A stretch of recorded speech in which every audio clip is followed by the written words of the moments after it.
नमस्कार मंडळी, मी संध्या स्वागत करते तुमचं आपल्या यूट्यूब चॅनल संध्यास क्रिएटिव्ह कॉर्नर.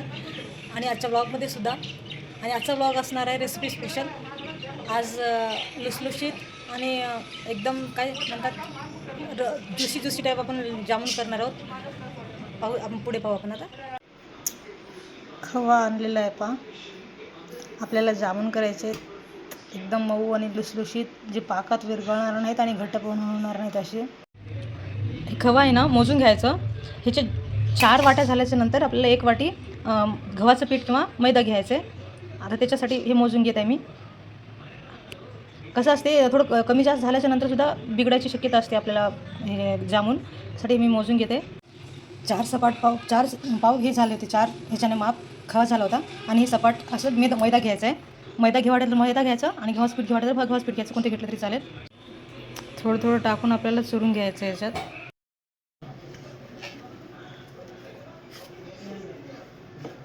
पीठ जसं लागलं तसं थोडं थोडं टाकून घ्यायचं.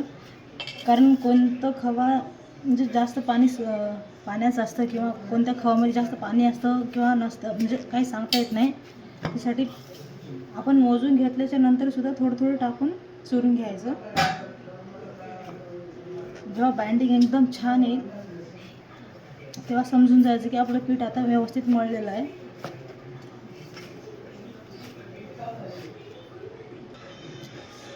हे पूर्ण एकजीव करून झाल्याच्या नंतर सगळं बाजूला ठेवायचं आणि थोडंच घ्यायचं. ह्याला भाकरीला चुरल्यासारखं व्यवस्थित चुरून घ्यायचं. म्हणजे आपल्याला कसं जे जामून आहेत ना, म्हणजे विदाऊट रेषाचे जे करता येतील, म्हणजे रेष न पडणारे एकजीव असं झालेले छान गोल गोल जामून करायला आपल्याला सोपे जातील. त्यासाठी चुरून घेणं खूप महत्त्वाची प्रोसेस आहे ह्याच्यातली. आणि जेवढं चांगलं जेव्हा पीठ चुरून घेत होतं आपण, मैदा आणि खव्याचं जे हे आपलं मिश्रण आहे, जेवढं जास्त चांगलं चुरून घेतलं आपले तेवढे छान लुसलुशीत असे जामून तयार होते. त्यासाठी हे जास्त वेळ चुरून घ्यायचं आणि असं तेल सुटायला पाहिजे. जेवढे जास्त वेळ सुटलं तेवढे छान तेल सुटेल आपल्या ह्याला, तूप सुटेल मैद्याचं खव्याचं.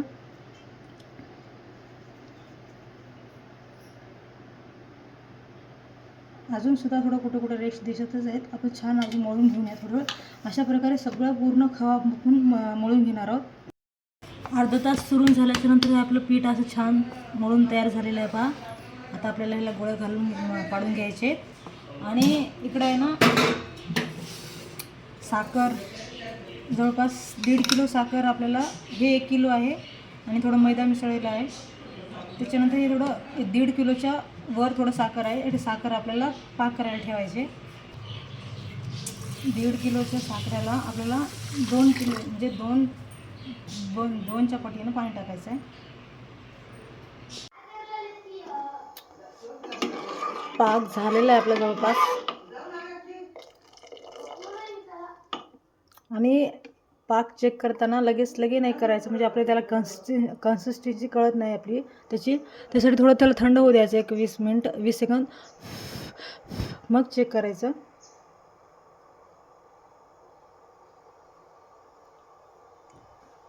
अजून थोडं व्हायला पाहिजे आपलं पाक, म्हणजे चिकटपणा अजून थोडं जाणवत नाही. त्यासाठी अजून थोडं होऊ द्यायचं.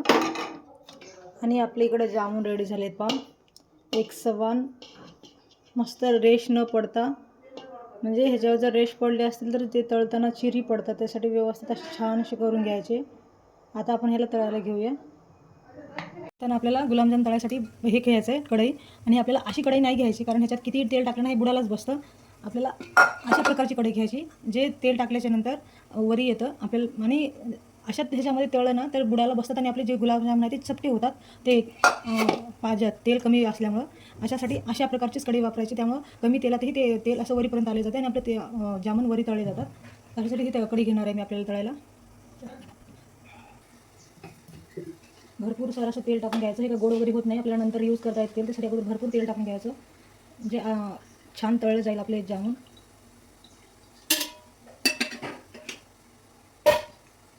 अगोदर थोडं मोठं ठेवायचं, पण नंतर तापत आल्यानंतर गॅस बारीक करायचं. आता पाकाची कन्सिस्टन्सी पाहू शकता तुम्ही.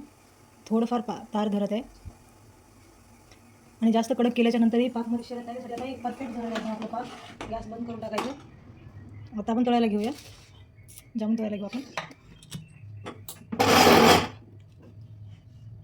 आणि जामून तळताना केव्हाही जास्त कडक होऊ द्यायचं नाही. तेल हे आपलं काय होईल, तेल जर जास्त कडक झालं ना की वरचा कवर एवढं पटकन तळला जाईल, लाल पडेल आणि मध्ये कच्चं तसंच राहिल्यासाठी फक्त मंद आचेवर एकदम तळून घ्यायचे. आणि टाकून पाहूया. मस्त यायला बुडबुडे थोडं मग आपलं थोडं मस्त. आता टेम्परेचर छान आहे आपल्या तेलाचं. आता सगळं टाकून घेऊया.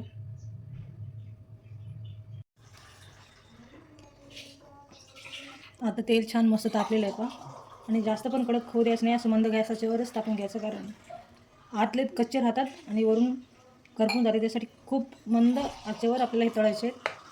हे पहिले सुरुवातीचे एक टाकलेले छान झालेलं आहे एकदम. आणि लगेच नाही ह्याला हात लावायचं.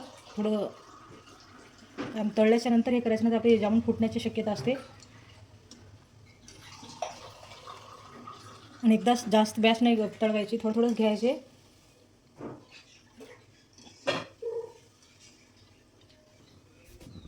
आपल्याला पाकीमध्ये थोडं इलायची जायफळची पूड टाकून घ्यायची आहे.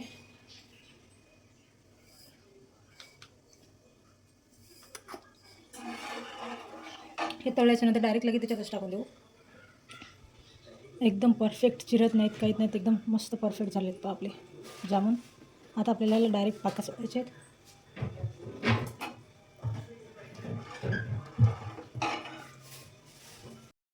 तर आत्ताच आपले जामून रेडी झालेले आहेत. पहा, दाखवते तुम्हाला मी.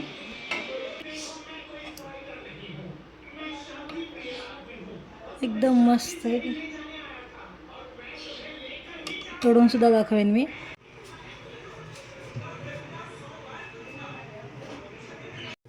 एक हे तुम्हाला जामून तोडून दाखवते. पहा, जस्ट आता थोडंच वेळ झालं करून, तरीसुद्धा हे फक्त मस्त ज्यूसी पूर्ण जामूनच्या मध्येपर्यंत आपलं पाक घुसलेलं आहे.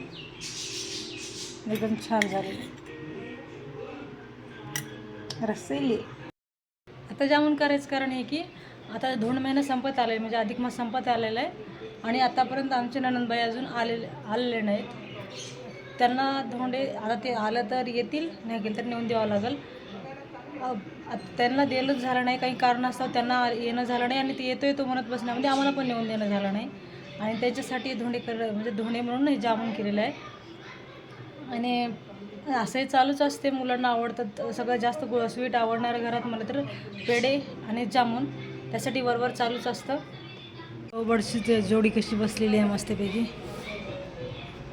खाली हे उलटं कसं लटकत आहे बा, मस्त मस्त धिंगाणा करत असतात बसून इथं.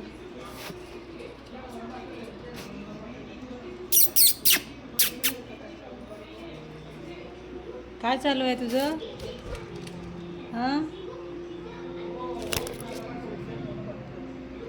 बाकीचे सगळे माटे ह्याच्यामध्ये जाऊन बसलेत वाटतं. आणि हे खाली बसलेलं आहे एकटं. पूर्ण व्हिडिओ पाहिल्याबद्दल तुमचे मनापासून खूप खूप खूप आभार. आणि आजचा व्हिडिओ कसा वाटला मला कमेंट करून सांगा. व्हिडिओ आवडल्यास लाईक करा, चॅनलला सबस्क्राईब करा. पुन्हा भेटू उद्याच्या व्हिडिओमध्ये. तोपर्यंत बाय.